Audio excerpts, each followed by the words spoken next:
Good morning दोस्त, मैं हूँ साक्षर और मेरा यूट्यूब चैनल सृजन क्लासेस बाय रंजन सर में आप लोग का हार्दिक स्वागत है। तो आज हम थ्योरी में कुछ कंसेप्ट को जानेंगे कि ताकि हमको प्रॉब्लम बनाने में यानी थ्योरी को समझने में हमको आसानी हो। तो आइए आज की कंसेप्ट पर केयर करते हैं, गौर करते हैं, विचार करते हैं। आज की कंसेप्ट क्या है? देखिए कि यदि दो सरल रेखाओं का इक्वेशन दिया हुआ होगा, यदि दो स्ट्रेट लाइन का इक्वेशन दिया हुआ है, तब हमको जानना है कि वे रेखाएं समानांतर होगा कि असमानांतर होगा। आज की कंसेप्ट ये है कि यदि दो सरल रेखाओं का इक्वेशन दिया हुआ हो, समीकरण दिया हुआ हो, तब रेखाओं को समानांतर या असमानांतर पहचानने की तरीका। आज की कंसेप्ट माने आज का टॉपिक है। समझिए कि अगर दो स्ट्रेट लाइन का, अगर दो सरल रेखाओं का इक्वेशन दिया हुआ हो, समीकरण दिया हुआ हो, तो हम कैसे जानेंगे कि वे रेखाएं समानांतर है कि असमानांतर है। आज की टॉपिक ये है। तो आइए मेरे भाई, यदि सरल रेखा का इक्वेशन दिया हुआ है तो अब सवाल उठता है कि इक्वेशन तो दो फॉर्म में होता है, एक वेक्टर फॉर्म में और एक कार्टेशियन फॉर्म में। माने इस टॉपिक का भी दो कंडीशन आ सकता है, एक दो रीजन आ सकता है, यानी ये टॉपिक दो रूप में आ सकता है। क्या कहता है कि यदि दो सरल रेखाओं का इक्वेशन, तो इक्वेशन तो दो रूप में हो सकता है, चाहे तो वेक्टर फॉर्म में रहेगा या तो कार्टेशियन फॉर्म में आएगा। यानी यहाँ पर भी दो कंडीशन पैदा हो सकता है, यहाँ पर भी दो स्थिति आ सकता है, यहाँ पर दो रीजन आ सकता है कि इक्वेशन वेक्टर फॉर्म में और कार्टेशियन फॉर्म में। तो आइए, इक्वेशन दो फॉर्म में हो सकता है, एक वेक्टर फॉर्म एक कार्टेशियन फॉर्म, है ना। यानी यहां पर कंडीशन दो तरह का होगा कि यदि दो सरल रेखा का इक्वेशन वेक्टर फॉर्म में रहे तब कब समझेंगे समानांतर और कब समझेंगे असमानांतर। दूसरा कंडीशन कि यदि दो सरल रेखाओं का समीकरण कार्टेशियन फॉर्म में हो तब आप कब समझेंगे कि वे समानांतर हो और या असमानांतर। यानी यहाँ पर रीजन, यहाँ पर के कंडीशन आ रहा है, दो कंडीशन, एक वेक्टर फॉर्म में और एक कार्टेशियन फॉर्म में। तो आइए हम लोग वेक्टर फॉर्म में जाने। आइए वेक्टर फॉर्म का तरीका समझें कि यदि दो सरल रेखाओं का इक्वेशन वेक्टर फॉर्म में दिया हुआ, आज की टॉपिक फिर बार बार ये 3D है। आज का कंसेप्ट क्या है कि यदि दो सरल रेखाओं का इक्वेशन दिया हुआ हो तो रेखाओं को समानांतर या असमानांतर पहचानने का तरीका है।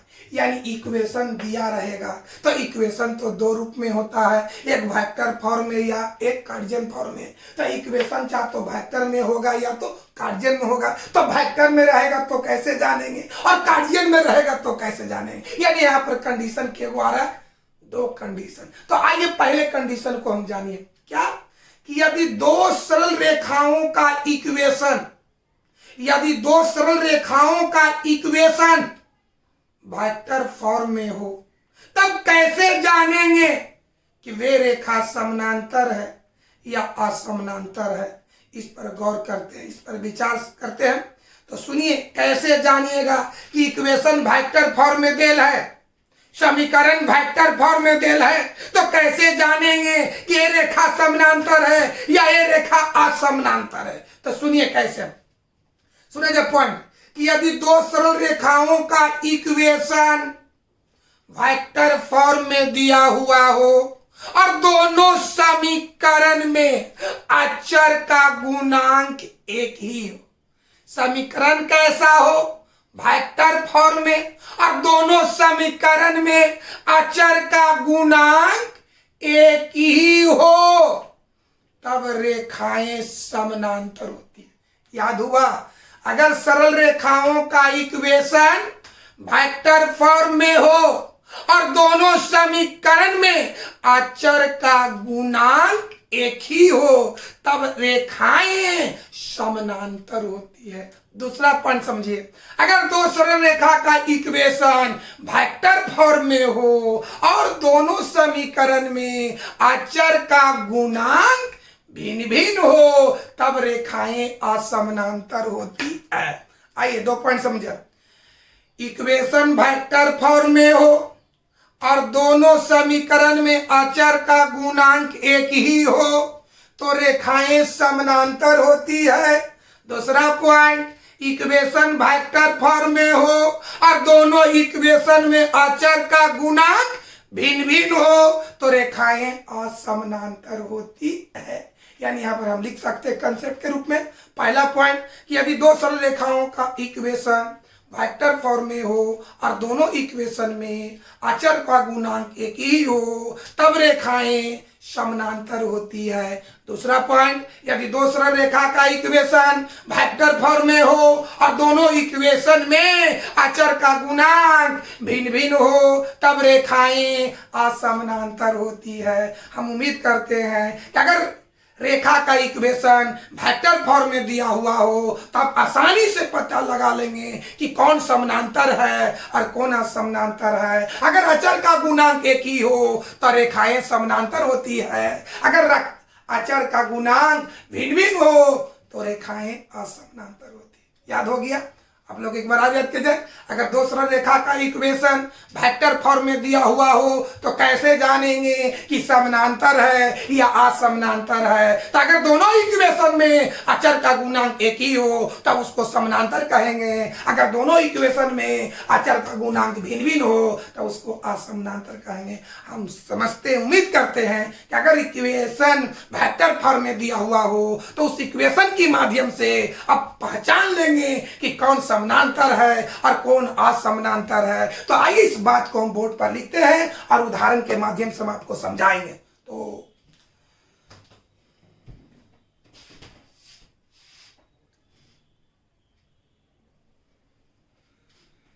वो जो अभी हम आपको बताएं याद कराएं उसी चीज को हम बोर्ड पर लिखे हैं।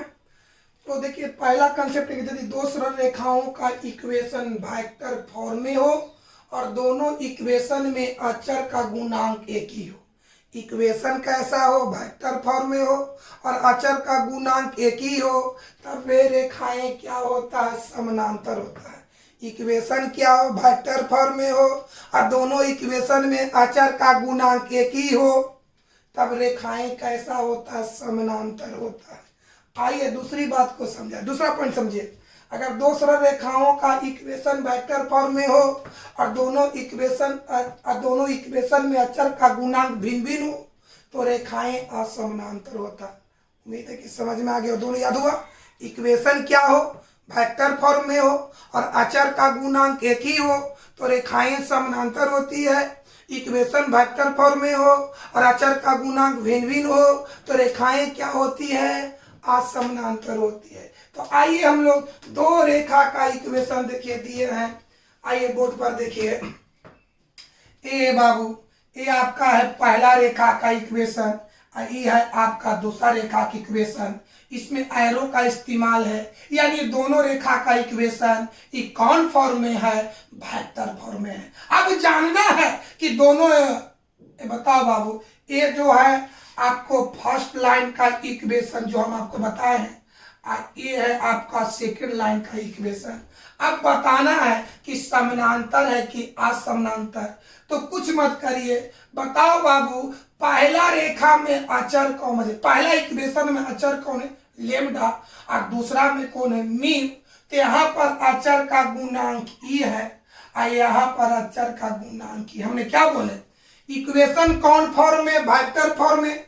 जब वेक्टर फॉर्म में है तो समानांतर होगा कि असमानांतर, ये डिपेंड करेगा अचर का गुणांक। तो ये दोनों इक्वेशन में अचर के रूप में एगो लेम्डा एगो म्यू। तो आंख फाड़ कर देखो, गौर करके देखो कि यहाँ पर अचर का गुणांक टू vector i plus vector j plus vector k, यहाँ पर अचर का गुणांक vector i plus vector j plus vector k. ये दोनों क्या है, भिन्न भिन्न है, मतलब एक तरह का नहीं है। तो याद करो, अगर इक्वेशन वेक्टर फॉर्म में हो और अचर का गुणांक भिन्न भिन्न हो तो वे रेखाएं क्या होगा, असमानांतर। यानी ये जो समीकरण है असमानांतर रेखा का है,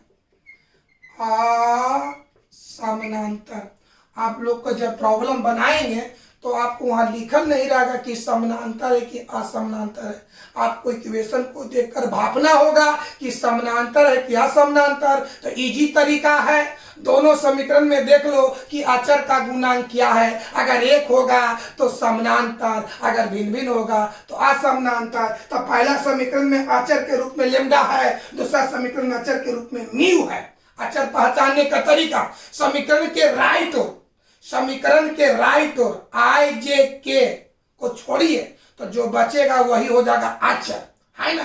तो बताओ बाबू, ये राइट और में आई जे के को छोड़ेंगे तो लेम्डा बचेगा, एकरा में म्यू बचेगा। माने पहला समीकरण में अचर के रूप में लेम्डा है, दूसरा समीकरण में अचर के रूप में म्यू है। तो दोनों के गुणांक को देखो तो भिन्न भिन्न है। तो किसका उदाहरण हो गया, असमानांतर का। तो आइए और उदाहरण सिखाते हैं। ये आपको जब हम प्रॉब्लम बनाएंगे या आप एक्सरसाइज का प्रॉब्लम बनाएंगे तो उसमें लिखा नहीं रहेगा कि समानांतर है कि असमानांतर है। तो आपको इक्वेशन देखकर भापना होगा कि यहाँ पर समानांतर का कंडीशन है, यहाँ पर असमानांतर का कंडीशन है। दो ही चीज तो याद रखना है, अगर इक्वेशन वेक्टर फॉर्म में हो और अचर का गुणांक एक ही हो तो समानांतर होगा। अगर इक्वेशन वेक्टर फॉर्म में हो और अचर का गुणांक भिन्न भिन्न हो तो क्या होगा, असमानांतर। और उदाहरण देते हैं, आप एक नजर देखिए।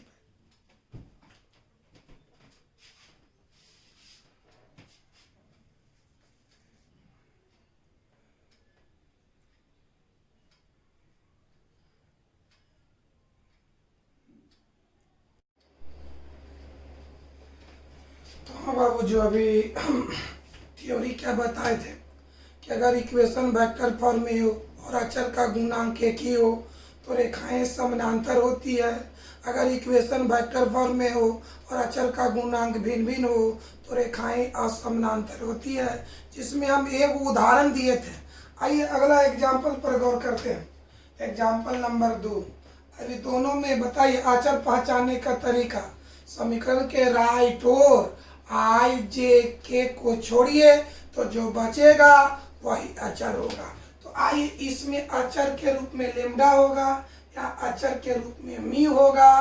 तो यहाँ पर अचर का गुणांक ई है, इसमें अचर का गुणांक एक ही।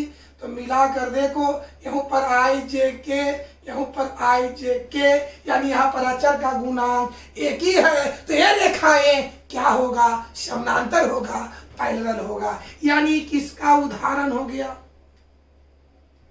समानांतर का। अब आइए एग्जाम्पल नंबर, आगे चलिए एग्जाम्पल नंबर 3 देखिए।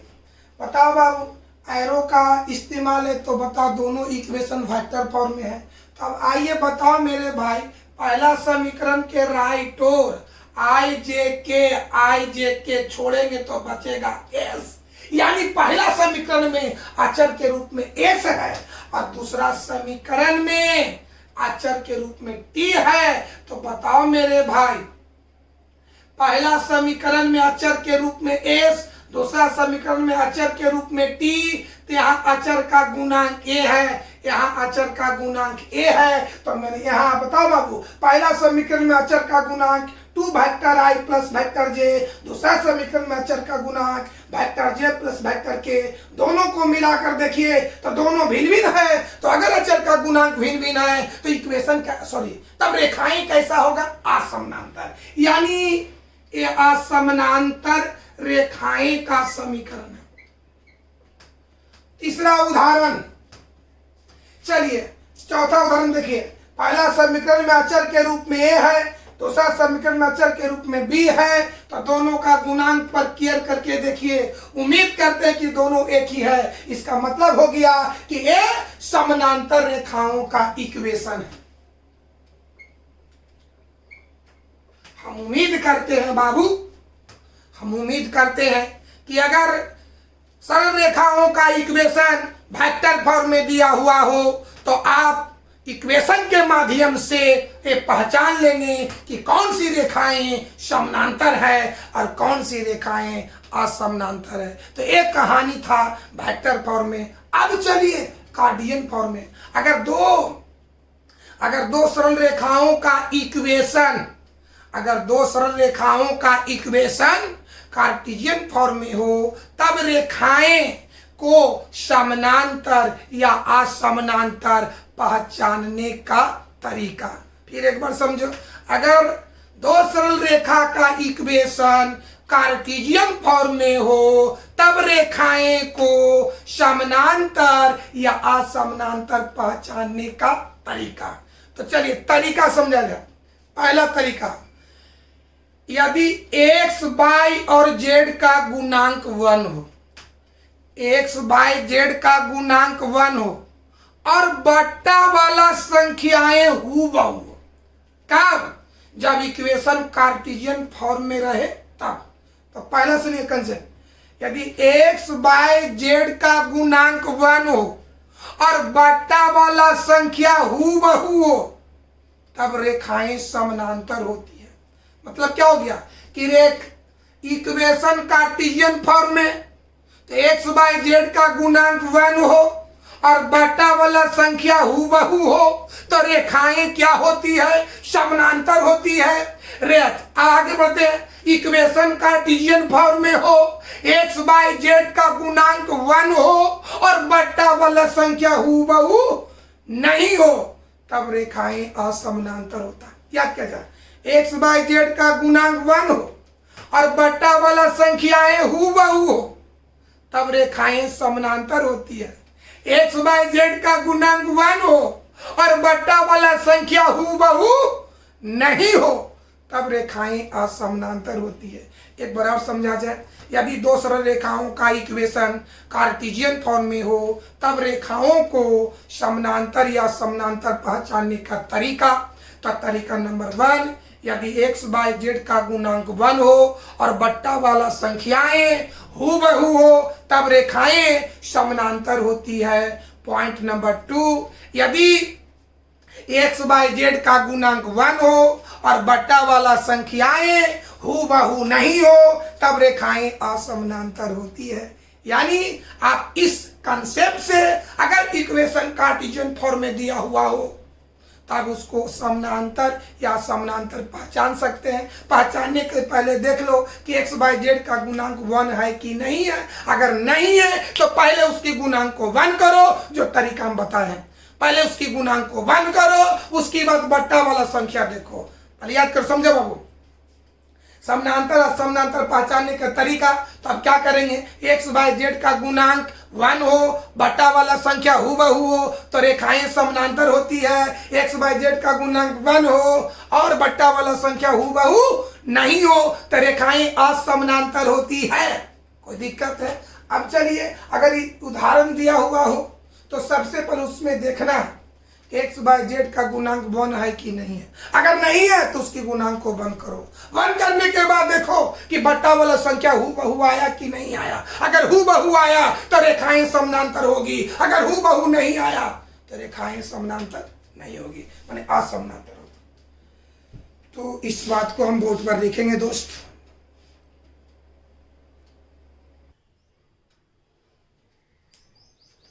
हाँ बाबू, देखिए क्या कि यदि दो सरल रेखाओं का समीकरण कार्टेशियन फॉर्म में हो तो तब रेखाओं को समानांतर या असमानांतर पहचानने का तरीका। देखिए तरीका नंबर 1, x, y, z का गुणांक 1 करने पर, मैंने पहला क्या कि x, y, z का गुणांक 1 करने पर बट्टा वाला संख्याएं x, y, z का गुणांक 1 करने पर अगर बट्टा वाला संख्याएं हूबहू हो तब रेखाएं समानांतर होती है। x, y, z का गुणांक 1 करने पर अगर बट्टा वाला संख्याएं हूबहू नहीं हो तो रेखाएं असमानांतर होती है। यह विधि कब अपनाएंगे? जब इक्वेशन कार्टेशियन फॉर्म में हो। यदि दो सरल रेखाओं का इक्वेशन कार्टेशियन फॉर्म में हो और हमको जानना है कि समानांतर है कि असमानांतर, तो सबसे पहले x, y, z का गुणांक 1 करो। अगर 1 कर दिए तो देखिए कि दोनों बट्टा वाला संख्या हूबहू है कि हूबहू नहीं है। अगर हूबहू है तो रेखा समानांतर होगी, अगर हूबहू नहीं है तो असमानांतर होगी। बात समझ में आए? एक बार आप समझा जाए, अगर दो सरल रेखा का इक्वेशन कार्टेशियन फॉर्म में दिया हुआ और हमें जानना है कि रेखा समानांतर है कि असमानांतर, तो कुछ मत करो, सबसे पहले उसमें x बाई जेड का गुणांक 1 करो। गुणांक 1 करने के बाद देखो कि बट्टा वाला संख्या हूबहू है कि हूबहू नहीं है। अगर हूबहू है तो उसको समानांतर कहेंगे, अगर हूबहू नहीं है तो असमानांतर कहेंगे। चलिए तो आइए उदाहरण के माध्यम से हम आपको समझाते हैं। पहले इसको आप एक नजर देख लीजिए, बढ़िया से समझ लीजिए, पढ़ लीजिए, अगर आवश्यकता है तो कॉपी पर उतार लीजिए।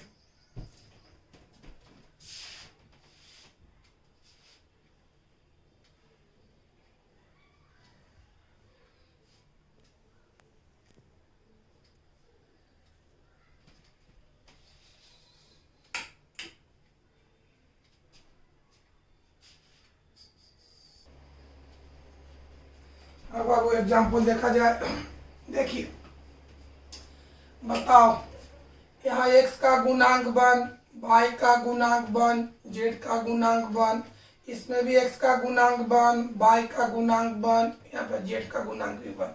माने यहाँ पर x बाई z का गुणांक 1 है, हमको 1 करने की आवश्यकता नहीं है। तब अब देखिए कि बट्टा वाला संख्या क्या है। तो ऊपर क्या, पहला समीकरण में बट्टा वाला संख्या 5 2 6, एकरो में 5 2 6। बता बाबू, x बाई जेड का गुणांक 1 है, बट्टा वाला संख्या 5 2 6, 5 2 6, ऊपर में भी 5 2 6 और नीचे में 5 2 6, यानी हूबहू है। क्या देखें कि x बाई जेड का गुणांक 1 है और बट्टा वाला संख्या हूबहू है, तो बताइए समीकरण समानांतर रेखाओं का होगा। बताओ बाबू, ये समानांतर का हो गया, कोई दिक्कत? अब चलिए इसमें देखिए, x का गुणांक 1, y का गुणांक 1, z का गुणांक 1। अगर गुणांक 1 नहीं हो तो पहले गुणांक को 1 करेंगे। क्या तरीका है? अगर गुणांक 1 के अलावा हो तो उतना कॉमन ले लिया जाता है और उतना से अंश हर में भाग दे दिया जाता है। हम कई बार आपको क्लास में बताए हैं। तो आइए, यहाँ पर x का गुणांक 1 है, y का गुणांक 1 है, z का गुणांक 1 है, इसमें भी x का गुणांक 1 है, y का गुणांक 1 है, z का गुणांक 1 है, यानी यहाँ पर x बाई जेड का गुणांक 1 है, हमको 1 करने की जरूरत नहीं है। तब बट्टा वाला संख्या देखिए, तो पहला समीकरण में बट्टा वाला संख्या 7 8 -1, अगर में 7 -8 9, ऊपर में 7 8 -1, 7 -8 9, यानी हूबहू नहीं है, यानी क्या होगा? असमांतर होगा। कोई दिक्कत है बाबू? x बाई जेड का गुणांक 1 हो और बट्टा संख्या हूबहू हो तो रेखाएं समानांतर होती है। x बाई जेड का गुणांक 1 हो और बट्टा वाला संख्याएं हूबहू नहीं हो तब रेखाएं असमानांतर होती है। आइए और उदाहरण देकर हम समझाते हैं। तो एक बार आप बोर्ड पर देखिए पहले बार।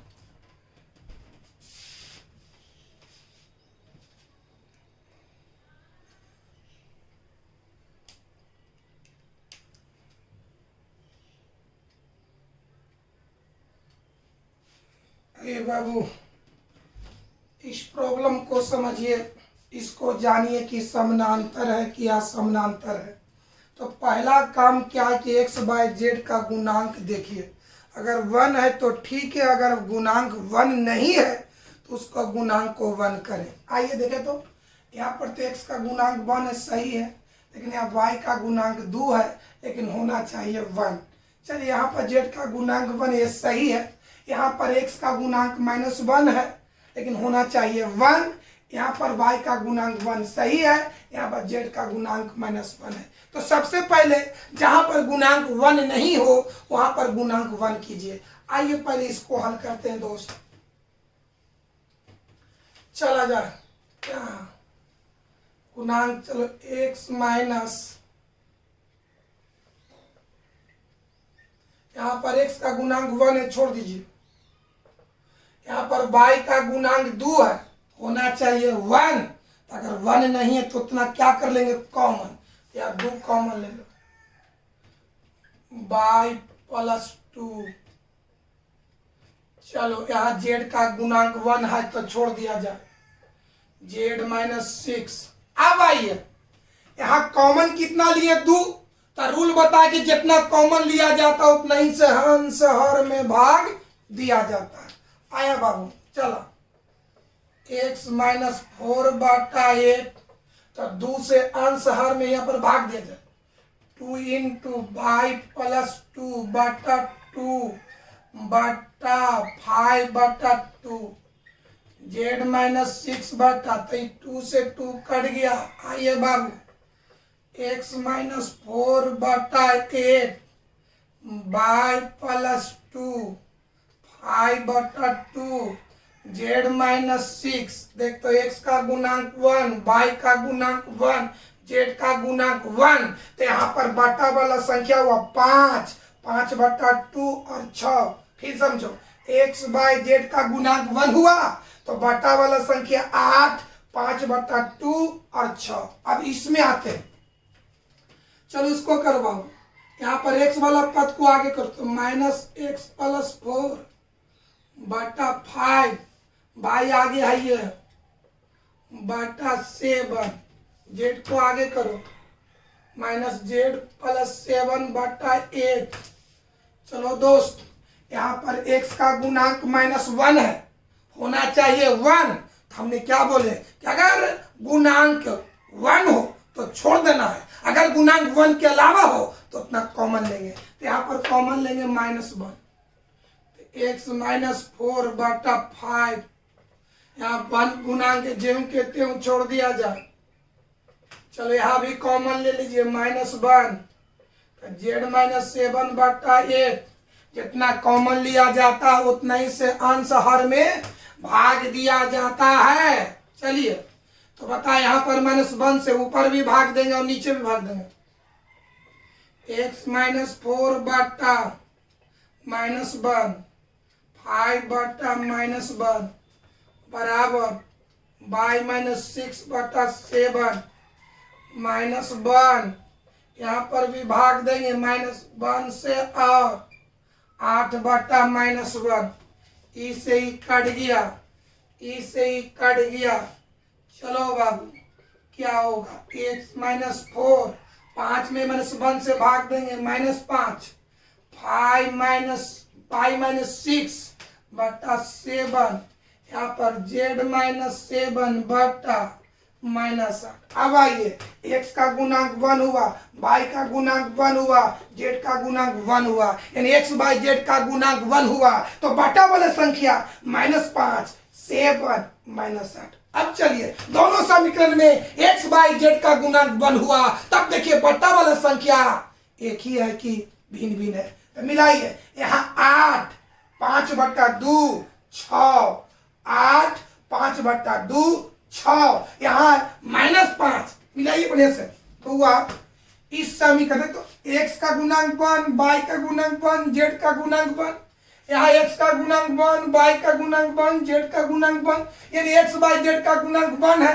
तेकरा में बटा वाला संख्या 8, 5 बटा 2 6, ओकरा में बटा वाला संख्या -5 7 -8। मिला कर देख तो हुबहू है, यानी हुबहू नहीं है। तो दोनों इक्वेशन असमानांतर का होगा, यानी बताओ मेरे भाई x बाई z का गुणांक 1 है, यहाँ भी x बाई z का गुणांक 1 है। तो एकर बट्टा संख्या देखिए, एकर बट्टा संख्या देखिए, तो आप पाइएगा कि हुबहू नहीं है। इसका मतलब ही क्या हो गया, असमानांतर। तो आप उम्मीद करते हैं कि अगर इक्वेशन वेक्टर फॉर्म में रहेगा तो कौन समानांतर होगा और कौन असमानांतर होगा, अगर इक्वेशन कार्जियन फॉर्म में हो तो कौन समानांतर होगा कौन असमानांतर होगा, इसको देखिएगा।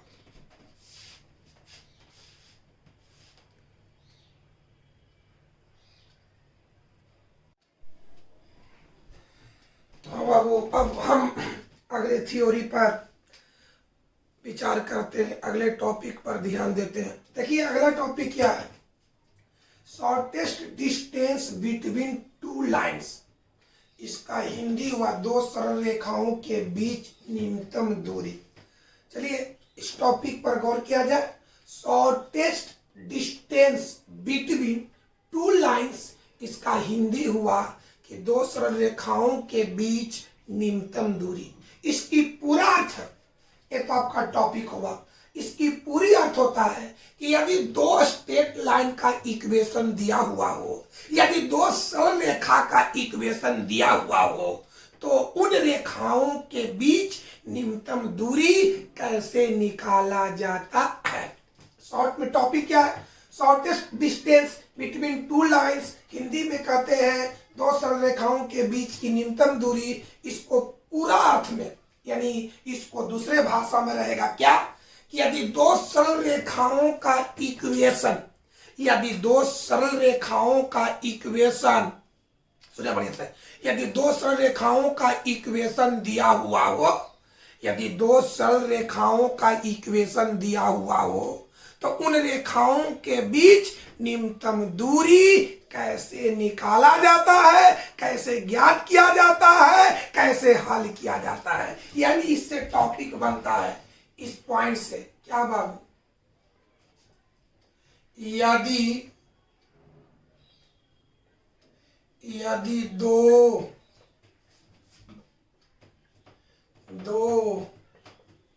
सरल रेखाओं का इक्वेशन दिया हुआ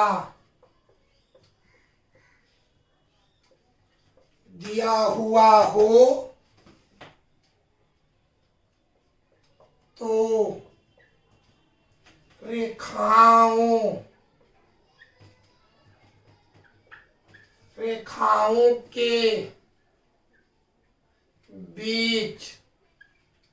तो रेखाओं के बीच निम्नतम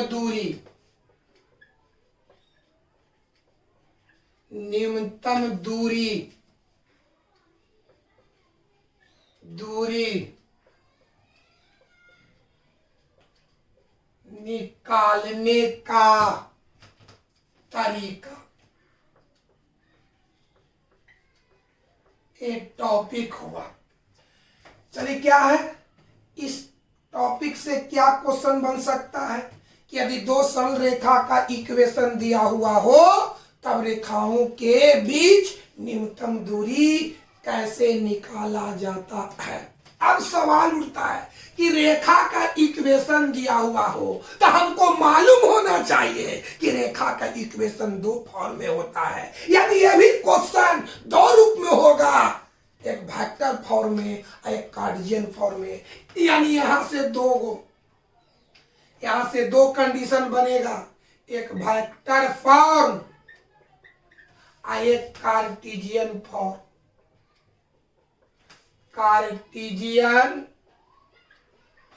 इसका मतलब क्या हुआ कि यदि दो सरल रेखा का इक्वेशन वेक्टर फॉर्म में दिया हुआ हो, तब रेखाओं के बीच निम्नतम दूरी कैसे निकाला जाता है। दूसरा कंडीशन, यदि रेखाओं का इक्वेशन कार्टेशियन फॉर्म में दिया हुआ हो, तब बीच का निम्नतम दूरी कैसे निकाला जाता है। पहले क्वेश्चन समझिए, हमारा पॉइंट क्या है, shortest distance between two lines, यानी दो सरल रेखाओं के बीच न्यूनतम दूरी, ये आपका टॉपिक हुआ। इससे क्वेश्चन क्या आ सकता है कि यदि दो सरल रेखाओं का इक्वेशन दिया हुआ हो, तो रेखाओं के बीच न्यूनतम दूरी कैसे निकाला जाता है। यानी रेखा का इक्वेशन दिया रहेगा तो बताओ इक्वेशन के रूप में होता है, एगो वेक्टर फॉर्म में और एगो कार्टेशियन फॉर्म में। यानी ये जो क्वेश्चन है दो रूप में होगा, एगो वेक्टर फॉर्म में और एगो कार्टेशियन फॉर्म में। तो यह क्या बन सकता है कि यदि दो सरल रेखा का इक्वेशन वेक्टर फॉर्म में दिया हुआ हो, तब रेखाओं के बीच निम्नतम दूरी कैसे निकाला जाता है। दूसरा क्या जी कि यदि दो सरल रेखा का इक्वेशन कार्टेशियन फॉर्म में दिया हुआ हो, तब रेखाओं के बीच निम्नतम दूरी कैसे निकाला जाता है। अब आइए वेक्टर फॉर्म में जो इक्वेशन होता है वो भी दो रूप में होता है, एगो समानांतर और एगो असमानांतर। यानी वेक्टर फॉर्म में जो क्वेश्चन रहेगा वो भी दो रूप में होगा, एगो होगा समांतर और एक होगा असमांतर। अच्छा, कार्जियन फॉर्म में जो इक्वेशन होगा वो भी दो रूप में होगा, एक होगा समांतर और एक होगा असमांतर। यानी इक्वेशन के रूप में दो रूप में, वेक्टर फॉर्म और कार्जियन फॉर्म। वेक्टर फॉर्म में जो इक्वेशन रहेगा वो भी के रूप में, एगो समानांतर और एगो असमांतर। कार्जियन फॉर्म में जो इक्वेशन रहेगा वो भी के फॉर्म में, दो फॉर्म में, एक समानांतर एक समानांतर। तो दो गो वेक्टर फॉर्म में और दो गो कार्जियन फॉर्म में। यानी क्वेश्चन जो रहेगा आपको चार रूप में रह सकता है। कैसे कैसे चार रूप हम बताते हैं। चारों रूप देखिए बताते हैं बउआ कि यदि दो सरल रेखा का इक्वेशन वेक्टर फॉर्म में हो और वे रेखाएं समानांतर हो, तब रेखाओं के बीच न्यूनतम दूरी कैसे निकाला जाता है। देखिए ये इससे रिलेटेड, इस टॉपिक से रिलेटेड एक्सरसाइज हो या एक्सरसाइज में क्वेश्चन चार रूप में पूछ सकता है। इस टॉपिक से रिलेटेड एक्सरसाइज में चार तरह से क्वेश्चन हो सकता है। चलिए पहला, यदि सरल रेखाओं का इक्वेशन वेक्टर फॉर्म में हो और वे रेखाएं समानांतर हो, तब बीच का न्यूनतम दूरी कैसे निकाला जाता है।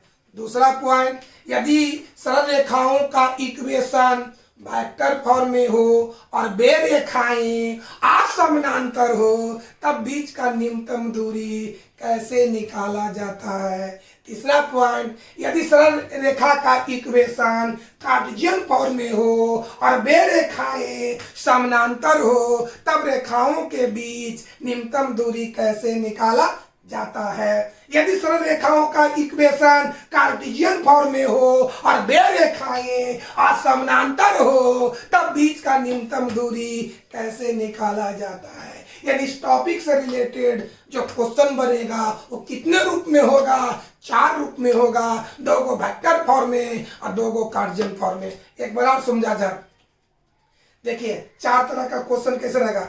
यदि दो सरल रेखाओं का इक्वेशन वेक्टर फॉर्म में हो और वे रेखाएं समानांतर हो, तो बीच का न्यूनतम दूरी कैसे निकाला जाता है। दूसरा, यदि सरल रेखाओं का इक्वेशन वेक्टर फॉर्म में हो और वे रेखाएं असमानांतर हो, तब रेखाओं के बीच न्यूनतम दूरी कैसे निकाला जाता है। तीसरा, यदि दो सरल रेखाओं का इक्वेशन कार्टेशियन फॉर्म में हो, कार्टेशियन फॉर्म में हो और वे रेखाएं समानांतर हो, तब रेखाओं के बीच न्यूनतम दूरी कैसे निकाला जाता है। चौथा, यदि दो सरल रेखाओं का इक्वेशन कार्टेशियन फॉर्म में हो और वे रेखाएं असमानांतर हो, तब रेखाओं के बीच न्यूनतम दूरी कैसे निकाला जाता है। यानी बीच की दूरी से रिलेटेड जो प्रॉब्लम होगा आपको चार रूपों में होगा। अब हम बताएंगे, इतना तो मालूम हो गया कि वेक्टर फॉर्म में दो कंडीशन, एक समानांतर का एक असमानांतर का। कार्टेशियन फॉर्म में दो कंडीशन, एक समानांतर और एक असमानांतर। ये हम आपको बताए हैं कि बीच का न्यूनतम दूरी निकालने के लिए अगर पूछे तो वो क्वेश्चन के रूप में होगा, चार रूप में होगा। अब बताते हैं कि अगर चारों रूप में रहे, पहला रूप में रहेगा तो हम बीच का न्यूनतम दूरी कैसे निकालेंगे। दूसरा रूप में क्वेश्चन रहेगा तो हम बीच का न्यूनतम दूरी कैसे निकालेंगे। तीसरा रूप में रहेगा तो हम बीच का न्यूनतम दूरी कैसे निकालेंगे। चौथा रूप में रहेगा तो हम बीच का न्यूनतम दूरी कैसे निकालेंगे। यानी न्यूनतम दूरी से रिलेटेड जो क्वेश्चन रहेगा कितने रूप में, चार रूप में, दो गो वेक्टर फॉर्म में, दो गो कार्टेशियन फॉर्म में, एक है समानांतर और एक है असमानांतर। तो हम इस आज की क्लास की शुरुआत में बताए थे कि वेक्टर फॉर्म में कौन सा समानांतर होगा, कौन सा असमानांतर होगा, कार्टेशियन फॉर्म में कौन सा समानांतर होगा, कौन सा असमानांतर होगा। ये सारा चीज हम आपको बता चुके हैं। अब हम बारी बारी से चारों रूप में हम बताएंगे कि कैसे न्यूनतम दूरी निकाला जाता है। कोई दिक्कत है, कोई प्रॉब्लम बाबू? तो एक बताओ और हमको याद करके बताओ कि दो सरल रेखा का इक्वेशन जो हम आपको पढ़ा चुके हैं, दो सरल रेखा का इक्वेशन वेक्टर फॉर्म में क्या होता है। दो सरल रेखा का इक्वेशन वेक्टर फॉर्म में क्या होता है। तो आइए वेक्टर फॉर्म में पहला रेखा का, चलिए बताइए, बताओ बाबू कि वेक्टर फॉर्म में पहला रेखा का इक्वेशन हम बताए हैं, वेक्टर आर बराबर वेक्टर ए one plus lambda into vector B one. दूसरा बोलो, वेक्टर आर बराबर वेक्टर ए two mu into vector B two. याद हुआ बाबू, वेक्टर फॉर्म में पहला रेखा का इक्वेशन, ये सब सारा चीज याद क्या हुआ है ना बाबू। वेक्टर फॉर्म में पहला रेखा का इक्वेशन वेक्टर आर बराबर वेक्टर ए one plus lambda into vector B one. दूसरा रेखा का इक्वेशन वेक्टर आर बराबर वेक्टर ए two plus mu two into vector B two. अब आइए, ये था वेक्टर फॉर्म में दो रेखा का इक्वेशन लिखने का तरीका। अब आइए कार्डियल फॉर्म में, 2 दिन पहले बताए थे, कार्डियल फॉर्म में पहला रेखा का इक्वेशन कैसे लिखा जाएगा, दूसरा रेखा का इक्वेशन कैसे लिखा जाएगा। आइए तो कार्डियल फॉर्म में पहला रेखा का equation x minus x one बटा ए one, y minus Y one बटा B one, z minus Z one बटा सी वन। दूसरा रेखा का equation x minus X two minus बटा A two, y minus Y two बटा B two, z minus Z two बटा C to. कोई दिक्कत है? ये आपको हम शुरू के क्लास में बताए थे। वेक्टर फॉर्म में पहला रेखा का इक्वेशन तो वेक्टर आर बराबर वेक्टर ए one plus lambda into vector B one. दूसरा रेखा का इक्वेशन वेक्टर आर बराबर वेक्टर ए two plus mu into vector B two. Cartesian form में पहला रेखा का equation x minus x one बटा ए वन बराबर y माइनस वाई वन बटा बी वन बराबर z माइनस जेड वन बटा सी वन। दूसरा रेखा का equation x minus X to बटा ए टू बराबर y माइनस वाई टू बटा बी टू बराबर z माइनस जेड टू बटा सी टू। कोई दिक्कत है? तो आप बताइए, ये दो याद हो गया। वेक्टर फॉर्म में दो रेखा का इक्वेशन कैसे लिखा जाता है, कार्डियल फॉर्म में दो रेखा का इक्वेशन कैसे लिखा जाता है। तो हमको बीच का न्यूनतम दूरी निकालना है। तो बीच का न्यूनतम दूरी से रिलेटेड क्वेश्चन कितना रूप में होगा? 4 रूप में होगा। अब हम चारों रूप में बताते हैं कि कैसे बीच का न्यूनतम दूरी निकाला जाता है। तो बउआ, ये क्लास वीडियो ज्यादा लंबा हो रहा बाबू, तो इस चीज को हम कल बताएंगे कि चारों रूप में बीच का न्यूनतम दूरी कैसे निकाला जाता है। ये तो आपको पता हो गया कि जब भी दो सरल रेखा का इक्वेशन दिया हुआ हो तब बीच का न्यूनतम दूरी कैसे निकाला जाता है। इससे रिलेटेड जो क्वेश्चन होगा 4 रूप में होगा, 2 वेक्टर फॉर्म में होगा, 2 कार्डियल फॉर्म में होगा। वेक्टर फॉर्म में एगो समानांतर, एगो असमानांतर। कार्डियल फॉर्म में भी एक समानांतर का कंडीशन, एक असमानांतर का कंडीशन। ये आप याद रखिएगा कि वेक्टर फॉर्म में दो रेखा का इक्वेशन कैसे। हम पूछेंगे कि वेक्टर फॉर्म में पहला रेखा का इक्वेशन बताओ, तो क्या बताएंगे? वेक्टर आर बराबर वेक्टर ए one plus lambda into vector B one. दूसरा रेखा का इक्वेशन वेक्टर आर बराबर वेक्टर ए two plus mu two into vector B two. अब आइए कार्टेशियन फॉर्म में पहला रेखा का equation x minus x one बटा ए वन बराबर y माइनस वाई वन बटा बी वन बराबर z माइनस जेड वन बटा सी वन। दूसरा रेखा का equation x minus X to बटा ए टू बराबर y माइनस वाई टू बटा बी टू बराबर z माइनस जेड टू बटा सी टू। तो आज की क्लास को हम यहीं पर ड्रॉप करते हैं, क्योंकि वीडियो ज़्यादा लंबा होने से इसका कहने का मतलब है कि वीडियो ज़्यादा लंबा होगा तो कल अपलोड होने में बहुत दिक्कत होगा। यानी जब जीबी बढ़ जाता है तो उतना तो जीबी हमारे पास अभी उपलब्ध नहीं है। तो क्लास को यहीं ड्रॉप करते हैं दोस्त। चलिए कल आएंगे तो इस चीज़ को हम बताएंगे। और थैंक यू दोस्त।